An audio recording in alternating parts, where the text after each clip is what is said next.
Hey everyone, welcome to Module 5. This week we're going to be covering chapters 10 and 12, and these two chapters are really practical, useful ones that you will get a lot out of for the course. Chapter 10 is all about virtual communities, where your audience actually lives online and how brands can show up there without getting kicked out.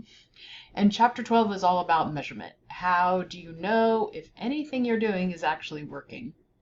Together, they answer a question that comes up constantly in real world marketing jobs, and that is, we're putting content out.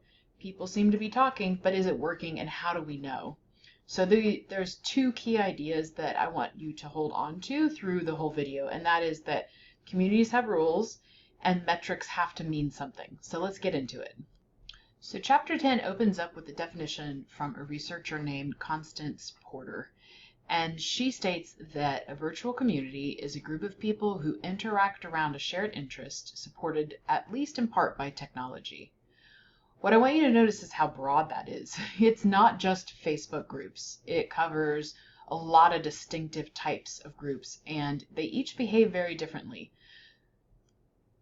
All right, so what would those kinds of groups be? The first one we'd have is probably the easiest to assume, which would be the social networks.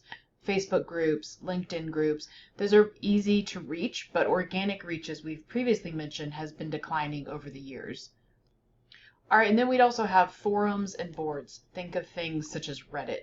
These are high intent audiences, so people on Reddit are there to learn and get real recommendations.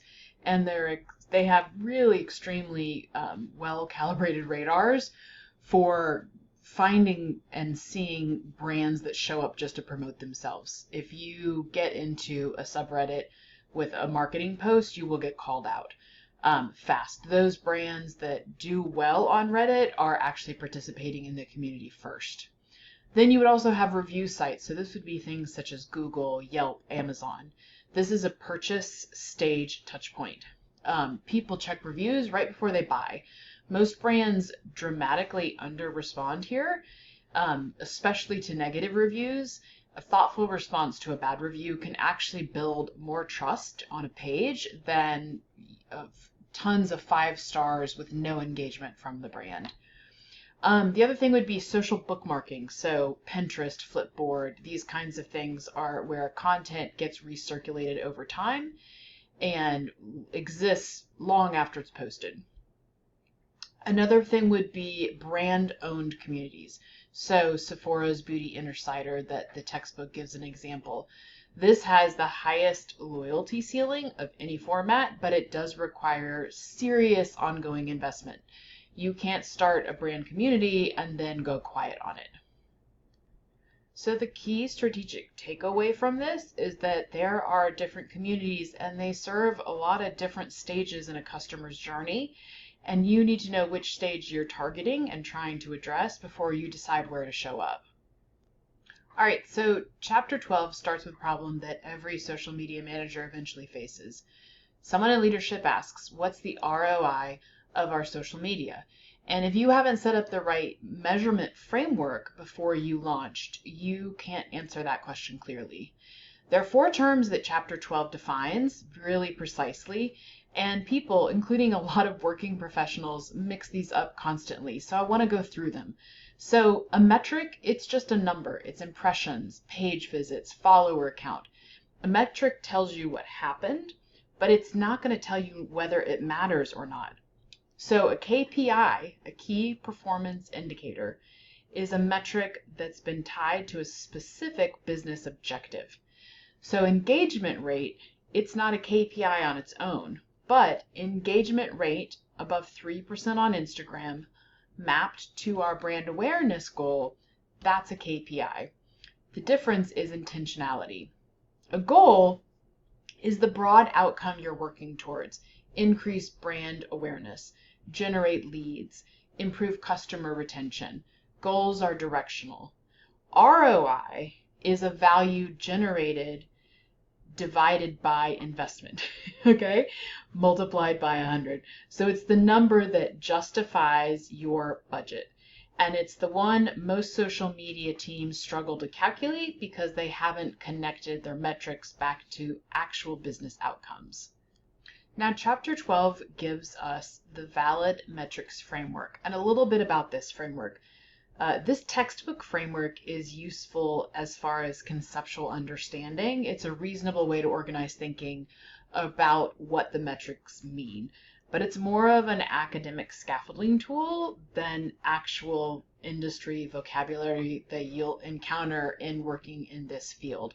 So it's worth knowing it exists, but it's not the terminology I'm going to use that I have here on the slide or that I want you to use on this week's assignment. I want you to use the terminology that's going to be a lot more prevalent in a job that you have.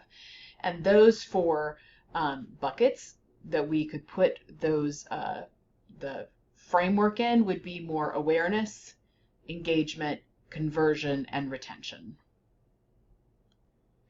Chapter 12 gets into tools used in social media and some of the main tools of what they are. First one would be a monitoring tool. This would be where Hootsuite would come in and why you're working through the academy training so you can really understand it because it's the top used tool in the system. These track brand mentions across the internet, alert you when your brand comes up, and can give you some competitive share of voice data. Think of it as your early warning system. The second thing is a scheduling tool, and Hootsuite also functions this way, but there's other ones such as Sprout Social. The market's filled with a lot of these platforms, and these are the ones where you can plan, queue, publish across multiple platforms, and you do it all from one dashboard. For any brand managing more than 2 platforms, this goes from nice to have to pretty much necessary. Any work that you do at an agency or a larger organization is going to have a scheduling platform. Then you've got analytics. So your native platform dashboards plus Google Analytics. Platform analytics tell you how content performs. So Google Analytics tells you what happens after someone clicks through to your site. You need both to get the full picture. And then there are content creation tools such as Canva, which you have set up a login for, which is a really huge industry standard. And then Adobe Express has also really come in and created a Adobe user experience that is a lot more intuitive. And this is where a brand style guide really comes in handy because you can set that up in those tools so that you're creating in a really fluid way across what your brand's identity is. And you know, the advice on tool selection is practical. You want to start with what platforms already offer for free. And a lot of these platforms have a part of them that are free. And then you identify what you actually need and what you use all the time, and then make sure that the tool covers what your platform is wanting to do. And think about how many people need to access it, and then whether or not that cost is going to be justified. All right, so this week you are going to have a quiz that's on Chapter 12. You are also going to have a forum where we're going to walk through 3 scenarios where something happens on social media and a brand responds, and we're going to analyze that response and see if we would do it differently. The other thing that you're going to do is a part of your final project, and that is you're going to do a competitor audit analysis, and you are going to put a lot of that you create into your final project. So this will definitely be work that is useful. In that assignment, please do not forget to notice that at the bottom of the instructions there is a template that you can use and just delete my instructions and insert the information that you need to in that.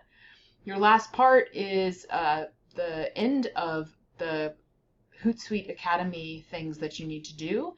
Next week all you will have is just review on Hootsuite Academy, and then your platform exam is going to be during Module 7.